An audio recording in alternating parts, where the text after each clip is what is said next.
Good morning friends. बच्चों, पिछली बार हमने आपको राजस्थान की विभिन्न परियोजनाओं के बारे में बताया था पिछले व्याख्यान में कि राजस्थान में कौन कौन सी सिंचाई परियोजनाएं हैं।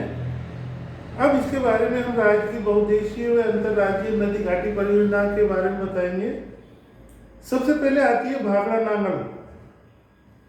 ये राज्य की सबसे बड़ी बहुउद्देशीय नदी घाटी योजना है। इसमें पंजाब, हरियाणा व राजस्थान राज्य भाग ले रहे हैं। राजस्थान का इसमें 15.2% अंश रखा गया है। इस योजना से राजस्थान के श्रीगंगानगर जिले की कुछ भूमि कृषि योग्य हो सकी है और वहां सिंचाई का विस्तार हुआ है। दूसरी परियोजना चंबल परियोजना। चंबल राजस्थान की सबसे बड़ी और अविरल बहने वाली नदी है। चंबल विकास परियोजना पर राजस्थान और मध्य प्रदेश राज्य मिलकर कार्य कर रहे हैं। इसमें राजस्थान का 50% हिस्सा है, 50%। इस परियोजना के अंतर्गत चंबल नदी पर बांध बनाया गया है। अर्थात चंबल नदी पर इस परियोजना के अंतर्गत प्रमुख जो बांध बनाए गए हैं, गांधी सागर बांध, ये भानुपुरा से 10 मील उत्तर पश्चिम में और 84गढ़ से 5 मील नीचे बनाया गया है। दूसरा है राणा प्रताप सागर बांध, डीसी अवस्था में। यह पहले बांध से 21 मील नीचे चूलिया झरने पर बनाया गया है। जवाहर सागर बांध तृतीय अवस्था में। यह बांध केवल पिकअप बांध है, जिसमें गांधी सागर बांध और राणा प्रताप सागर बांध का पानी को छोड़कर इकट्ठा किया जाता है। यह कोटा शहर से 10 मील दक्षिण में बनाया गया है। इसे कोटा डैम भी कहते हैं। इसे कोटा डैम के नाम से भी जाना जाता है। कोटा सिंचाई बांध। अब प्रथम अवस्था ये इसकी है। यह कोटा शहर से 5 मील उत्तर में बनाया गया है। पहले 3 बांधों के साथ पनबिजलीघर भी बनाए गए हैं। इस योजना की पहली अवस्था में गांधी सागर बांध तथा बिजलीघर, कोटा सिंचाई बांध और जवाहर सागर बांध से दाईं और बाईं मुख्य नहरों का काम हाथ में लिया गया है। चंबल परियोजना से राजस्थान में मुख्यतः कोटा और बूंदी जिलों में सिंचाई की सुविधा बढ़ी है। अब हम देखेंगे तीसरी परियोजना, व्यास परियोजना। यह पंजाब, हरियाणा और राजस्थान राज्यों की मिलीजुली बहुउद्देशीय योजना है। यह योजना में सतलज, रावी, व्यास तीनों जिलों के जल का उपयोग किया जाता है। इसकी 3 इकाइयां हैं: व्यास सतलज कड़ी, पौंग स्थान पर व्यास नदी पर बांध, व्यास ट्रांसमिशन प्रणाली। ये इकाई में पंडोहा हिमाचल प्रदेश नामक स्थान पर एक बांध, 2 सुरंग, 7 मील लंबी खुली हाइडल चैनल शक्ति संयंत्र पर 165 मेगावाट क्षमता को शामिल किया गया है। दूसरी इकाई से पोंग बांध व्यास नदी पर, इसके प्रोटेक्शन वर्क शामिल किए गए हैं। अब चंबल परियोजना पर काम पूरा हो गया है। इसमें 4.58 लाख हेक्टेयर भूमि में सिंचाई की जाती है तथा 386 मेगावाट जल विद्युत उत्पन्न होती है। चंबल फिल्ट स्कीम के अंतर्गत सिंचाई की अधिकतम क्षमता 47,880 हेक्टेयर रखी गई है। अब हम देखेंगे कि रावी व्यास नदी जल विवाद ये पैदा हो गया था, जो अभी इसके बारे में काफी विस्तार से चर्चा हम करेंगे।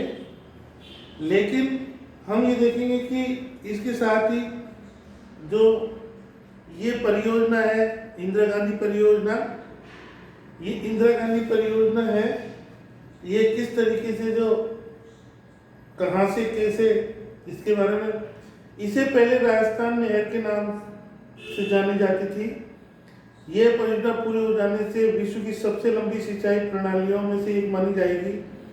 यह थार के रेगिस्तान के बड़े भूभाग को हरा भरा बना देगी। चूरू, श्रीगंगानगर, बीकानेर, जैसलमेर, जोधपुर, बाड़मेर जिलों को लाभ पहुंचाएगी। पूर्व में इसकी सिंचाई की कुल संभाव्यता दिखाया गया है। संशोधित प्रोजेक्ट के तहत कृषि कमांड क्षेत्र 80,000 हेक्टेयर आका गया है। इसकी अनुमानित लागत 833 करोड़ आंकी गई है। मार्च 2010 के अंत तक 84,707 हेक्टेयर क्षेत्र सिंचाई के तहत लाया जा सका और 140 मेगावाट विद्युत सदन के 2 पावर हाउस स्थापित किए गए। सिंचाई विद्युत की सुविधा मिलने की इस आदिवासी बहुल क्षेत्र का कृषिगत औद्योगिक विकास हुआ, जिससे लोगों को काफी लाभ हुआ। इसकी क्षमता 19.63 लाख हेक्टेयर की जानी जाती थी, लेकिन बाद में इसे घटाकर 16.70 लाख हेक्टेयर तक सीमित कर दिया गया। कृषि और कमांड क्षेत्र 16.0 लाख हेक्टेयर होगा। चरण फर्स्ट में 5.46 लाख हेक्टेयर तथा चरण सेकंड में 10.54 लाख हेक्टेयर सिंचाई की जानी है। अब हम देखेंगे कि इसके बाद ये इसकी विभिन्न नहरें और लिफ्ट योजनाएं इसकी जो बनाई गई वो कौन कौन सी हैं। बीकानेर लूण करमसन लिफ्ट नहर, गजनेर लिफ्ट नहर, नौहर सहाबा लिफ्ट नहर, बांगरसर लिफ्ट नहर, कोलायत लिफ्ट नहर, फलौदी लिफ्ट नहर, पोकरण लिफ्ट नहर। इस प्रकार ये विभिन्न प्रकार की जो राजस्थान नहर से निकलने वाली जो नहरें हैं, ये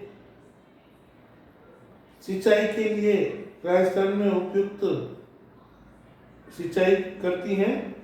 सिंचित क्षेत्र में वृद्धि, कृषिगत उपज में वृद्धि, बिजली के उत्पादन में वृद्धि, पेयजल की सप्लाई में वृद्धि, रेगिस्तान के प्रसार पर रोक, मछली पालन को प्रोत्साहन, परिवहन का विकास, अनाज की मंडियों का निर्माण, पशुपालन का विकास, औद्योगिक विकास, पर्यटन का विकास, ये सब इस नहर की वजह से संभव हो पाया है।